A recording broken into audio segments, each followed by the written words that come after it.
Hi everybody, welcome to this talk on logic, probability and action, a situation calculus perspective. I'm Vaishak Belle from the University of Edinburgh. What's the plan for today?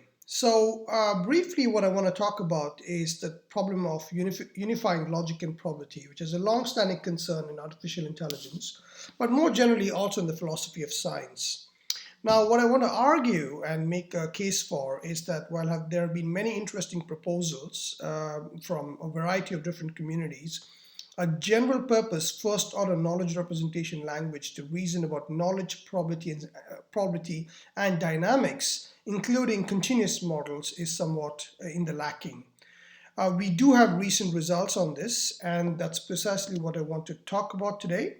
We survey some recent results pertaining to the integration of these things, so essentially logic, probability, and actions, in the situation calculus, a very popular knowledge representation language. But we also want to explore certain computational results, so essentially reduction theorems that apply to this very general language, as well as programming interfaces that we've been looking at in the context of this integration. Just to kind of put things in perspective, it's fairly well known that to a large extent, logic and probability have kind of developed in their own individual communities, and they have some complementary properties, which is one of the reasons why we want to be looking at why or how to combine these two basic frameworks, mathematical tools that have been available in the AI communities. So on the one hand, logic is typically seen as symbolic, which is true. It's categorical, which means that we typically deal with facts being true or false. We make absolute statements. It is typically associated with discrete things and finite structures typically, although this is really a misunderstanding because logic is a lot more flexible than that. On the other hand, we think about probability as being applied to numeric statements. We think about continuous models. We think about infinite distributions. And that's perhaps where it has kind of played a role. Another way to kind of divide logic and probability is that logic is typically dealt with modeling domains either as models, so this is in the model checking sense, or as sentences, so this is in the knowledge-based sense, a theorem-proving sense. When it comes to uncertainty in particular, people have used logic mainly through logical connectives. So we speak of strict uncertainty with logic as afforded by, say, disjunctions and existentials, whereas when it comes to probability, we think about random variables. Of course, you could factorize joint distributions using graphical models like Bayesian networks and Markov networks, but nonetheless this is the lay of the land when it comes to probability. Okay, so they have complementary perspectives. Kind of another thing you could say regarding these two different frameworks, mathematical frameworks, is that logic provides an easy way to specify properties that should hold true in every possible world. Okay, whereas probability theory allows us to quantify and provide weights to certain statements, to certain assertions. Okay, to give a very simple example, fairly often used, if you think about the sibling relation, it is of course the symmetric relation in every possible world, right? Because if A is a sibling of B, then B is also a sibling of A. That's fairly uncontroversial, but whereas if you want to specify some kind of assertion that siblings tend to be smokers, this is typically a statistical property. So for instance, you might say if a randomly chosen sibling is taken and it so happens the first sibling is a smoker, then the probability that the second sibling is also a smoker is something like 0.8, right? Whatever the data says. So probability theory allows this kind of granularity when it comes to it. Finally, it's worth keeping in mind that in artificial intelligence, we typically have to deal with hard and soft constraints. And in this regard, again, logic could be seen as specifying some kind of hard constraint, whereas probability theory with its weights could be seen as soft constraints. There is also this argument from cognitive science that we need to combine deliberative reasoning with kind of reactive processing and learning, so based on observations. So again, in this case, you could think of the former being played by logic and the latter being played by probability theory and recent statistical machine learning models. So that's kind of, a distinction to be drawn. Now, let me point out there that this is a topic, as I mentioned, precisely because of such properties. It has a long history in artificial intelligence. It's worth thinking really in terms of two classes of approaches. So on the one hand, you have standard probabilistic models like Bayesian networks and Markov networks, but you also have extensions of those with some kind of logical syntax. So here I'm thinking Markov logic networks, relational probabilistic models, probabilistic planning, probabilistic programming, etc., etc. And what these are distinguished by is I would call them as propositional models, because even though they allow a relational syntax, you typically can ground them given a query and certain evidence to a ground propositional model. So they're essentially propositional probabilistic models. Okay, so that's on the one hand. The other class of approaches, which comes from the programming languages community, but also in the early days in the knowledge representation community, is specifying logics for reasoning about probabilistic events. So these are things like dynamic and process logics extended with probabilities, dynamic epistemic logics, where you can talk about knowledge and action. So this is another family of logics and frameworks that have been developed. Now, what is the difference? So one difference is that in the former, you gear the language primarily to answer certain kinds of conditional probability statements. So you want to look at the probability of a query Q given some evidence E. Okay, but if you want to specify statements about broader properties, like for instance uncertainty about the probability itself, or you want to reason about past events or future events, or you want to look at, for instance, you want to say things like on looping the instructions in a program, the probabilities diminish. These can only be expressed at a meta level, right? So they cannot be expressed in the object language itself. So to contrast that, so in the latter, for instance, in so-called dynamic logics, it's possible to say not only that the probability of some event is greater than the probability of some other event, you can specify some interval for these probabilities. You can specify that the probability diminishes as you run the program. So that's what this box operator does. So delta is a program, you run this program, and the probability of A diminishes. And if you run this program recursively, the probability diminishes further, right? So these are first-class citizens in such a language, and you can express such statements in the language itself. So that's roughly the idea.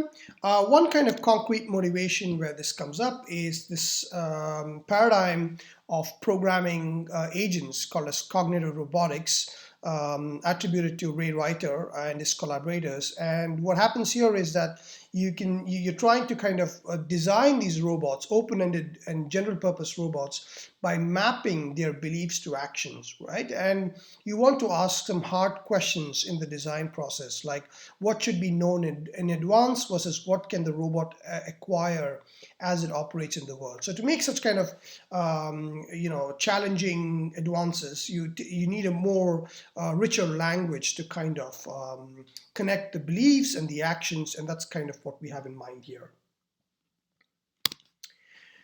To provide some kind of concrete technical way to really discuss this unification, as I mentioned, we are basing this on the situation calculus proposed initially by John McCarthy and iterated and refined by other people, including Ray Reiter. And the variant we talk about is essentially a first order language, okay, with some second order features. And you can think of modeling a domain in such a language as consisting of two parts. You first have the initial knowledge base. So this is any first order theory, okay? And you have action axioms, and I'll talk about that shortly. So again, as I mentioned, this initial KB, the initial knowledge base, is anything that is supposed to be true initially. You could have fluent properties. So for instance, I might be holding object 5 in the initial situation, so before any actions happened. And that's what the first formula here says. S0 is captures the situation, the action sequence, the empty action sequence essentially. And similarly, I'm also saying that initially there is an object that is broken. But I might have also non-fluent properties, so essentially rigid properties. So for instance, I'm saying in all objects in my domain, apart from John, are things, okay? So maybe John is a person, but everything else is a thing, okay? This is, so this is a kind of initial knowledge base. It can be any first order theory. And then we talk about the dynamics, right, which consists of so-called preconditions and effects. So you might say, for instance, I can only repair something if it's broken. Now notice that this is quantified for every possible object, but also for every possible situation, right? So in any situation, if something is broken, I can repair it. Analogously, if you want to talk about an object being broken in some situation, either I would have to apply the drop action. So either I dropped the object while I was holding it, that's what the first disjunct says, or it was broken already and I didn't repair it, right? So this is kind of a positive condition or some condition not being true, right? So I didn't repair it, then it continues to remain broken in the next situation, right? So that's the idea, preconditions and effects. And a classic reasoning problem with such a language is that given D0, which is the initial knowledge base, given these dynamic axioms, the preconditions and the effects, and given a set of domain-independent formulas. So I'm not going to talk about these exactly, but they kind of allowed the theory to capture the class of situations, essentially the set of situations as to what happens initially and all possible actions that happens because of that. So if you think about things like computational tree logic, what happens there is that you imagine this tree-like structure over which you evaluate the truth of formulas. And precisely, again, as I mentioned, this is a rich dynamic language. So you can also have a tree of situations and you can reason about properties across these trees. Okay, so that's what makes these logics and languages different from things like Markov logic networks and probabilistic relation models, where even though it's possible to specify and model time in a limited way, like hidden Markov models, you cannot reason about traces in the past and the future in such a clean and elegant manner. It is possible, but this is a more general purpose language for doing those kinds of things. So the reasoning problem we're concerned with here is that, what happens if I drop the object 5 and the initial situation? Is it the case that in the successor situation, the object is broken? Okay, so this is the kind of question I have, right? I'm reasoning about actions and their effects. So that's a classic reasoning problem, okay? Now, it's worth keeping in mind that the situation calculus has been extended to a whole range of different kinds of challenging scenarios and linguistic extensions like concurrency, exogeneity, reactivity, sensing and knowledge, multiple agents. So in some sense, we're building on this very rich history, which allows us to tap into such extensions should there be a need for our specific application. So it's a very rich representational framework, okay? To kind of, again, think about the benefits of having such an expressive language and proving results in such an expressive language is that you can adapt it to less general representations. So for instance, we already know that the results that we prove for the situation calculus would easily apply to things like closed world databases, but also certain open world databases would apply to strips, etc., etc. Okay, so given what we know about the language, let's quickly recap the existing results, and then we're in a position to talk about the probabilistic extension. So as I mentioned, there is a reasoning problem that we discussed a few slides earlier, where we are kind of looking at, you do a sequence of actions, what holds true and what is false in the situations that result after doing these actions. Right? So it's a bit like in planning, you do a few actions and you want to check if a goal property is true or not.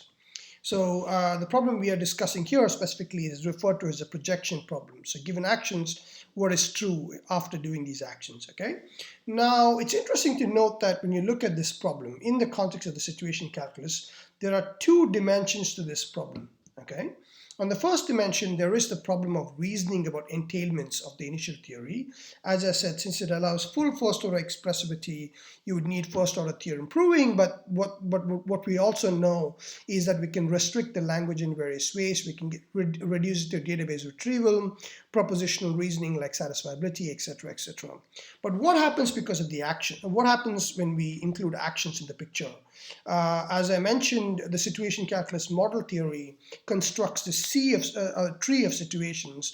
And so does it mean we have to construct some kind of special theorem prover to reason about such trees, right? And it turns out there have been two important solutions to this. And in both, you use the action specification to do a kind of reduction. And this is the reduction theorem I was talking about. So what does it look like? Consider the question at hand. We want to see if object phi is broken after doing a drop. But you notice from the specification of the drop action that and applying and substituting the variables with the constants, you know that object phi would be broken after this action if and only if object phi was held by the agent initially and the action happened to be a drop of 5. And indeed, the action is a drop of object 5. And therefore, you can eliminate this and simplify it. And you only need to check if holding object phi was true initially. And recall that in our example, this was indeed the case, right? And as a result of this, it turns out that as long as you can verify that this formula, which only talks about the initial situation, is entailed by the knowledge base, it also turns out that the query holds. So more generally, what we're able to show is that if it is the case that D0, which is the initial theory, the dynamic axioms, and these complicated axioms which instantiate a tree of situations entails a formula, this is true if and only if, right? If the initial theory, along with what is called as a unique action names axioms, which kind of reduces and simplifies these actions, entails the regressed formula. Okay, so the regression can be thought of as an operator that takes a formula about the future and rewrites it using the action specification to some formula that is true initially. So you basically reduce a query about the future into the initial situation. Okay, you could also update the initial knowledge base, and this is called as progression. I won't talk about it.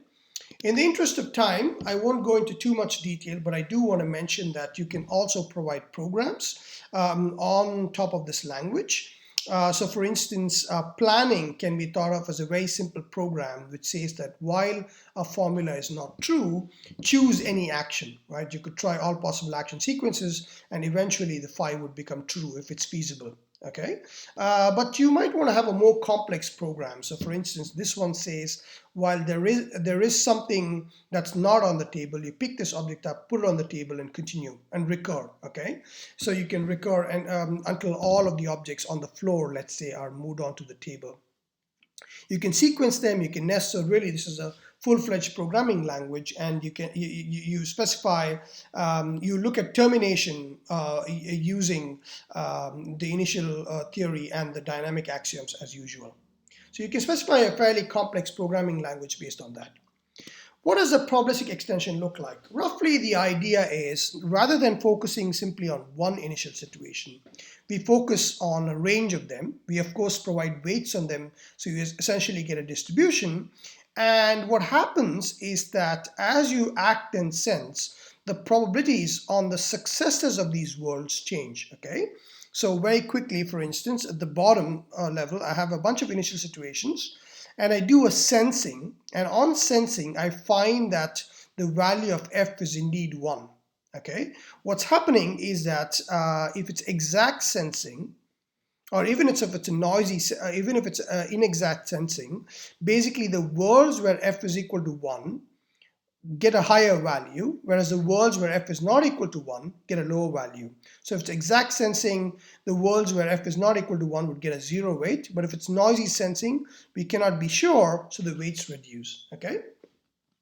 But the language, of course, is much richer. So for instance, you can say that worlds in which f is 1 get a probability of 0.5, and the worlds where f is equal to 2 get a probability of 0.5. So this is the example number 1. You can also model that the value of f, which is normally distributed. Okay. You could also say, for instance, this is where it gets more expressive. You could say, for instance, the value of f is either uniformly distributed or normally distributed. So you can deal with disjunctions of distributions, but you can also express first order properties. So for instance, the last example says that any world where there is some broken object, it gets a weight of 0.6. Now this is all unnormalized probability, okay? So once on normalization, it becomes a distribution basically. So it's a fairly expressive language. There is no limit on the domain constants, so there could be infinitely many constants, and that's why this is in some sense not propositional anymore. And by extension, just like this specification, you can also model, for instance, actions and effects that are noisy. So you can say, for instance, when I do an action, I don't really know what's going to happen, and I'm going to have a distribution on them. So it's a bit like what happens in POM-DPs, and similarly with sensing. Okay. Again, the difference is that you can think of them as POM-DPs as being capturable by such a language, because again, you have first order features. You can allow infinitely many objects. It's fairly general purpose. You can allow quantifiers, etc., etc. But of course, because of their generality, they can also model things like conjugate distribution. So for instance, here it's showing how that if you start off with a uniform distribution on sensing, the distribution is getting finer and finer, whereas the second graph basically shows that you start off with the Gaussian distribution and you do an action, and because the action is also associated with Gaussian noise, the weight spreads out a lot more. Okay.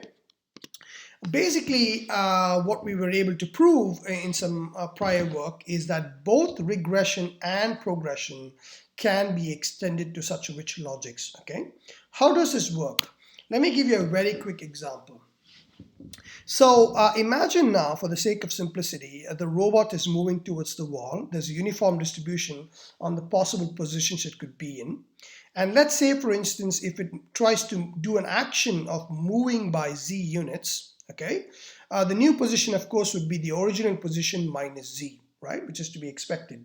So if you have a query, right, which says what is the probability of h being in the 9 to 11 range after doing a move, you now observe that you can use the specification, again, this is in the case of an exact move, okay, to what was initially the position being between 11 and 13.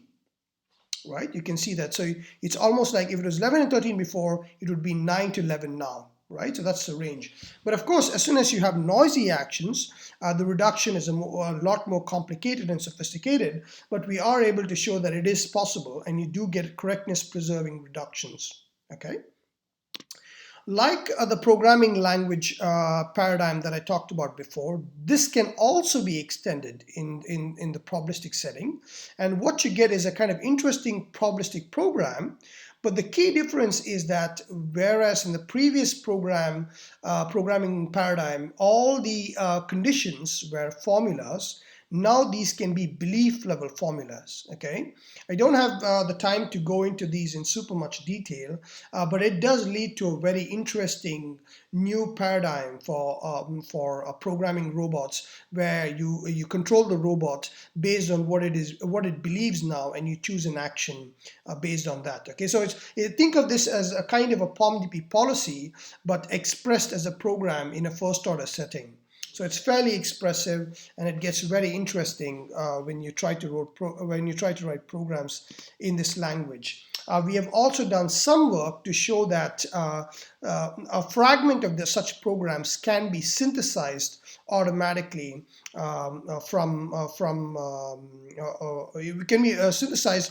automatically based on a specification. Okay, so it's a bit like plan synthesis, but now you allow these kinds of noisy actions. Okay, to kind of wrap things up, as I mentioned, there's many threads of research in AI and automated planning that's fairly close in spirit, right? As I mentioned, the first order expressivity is what makes us different.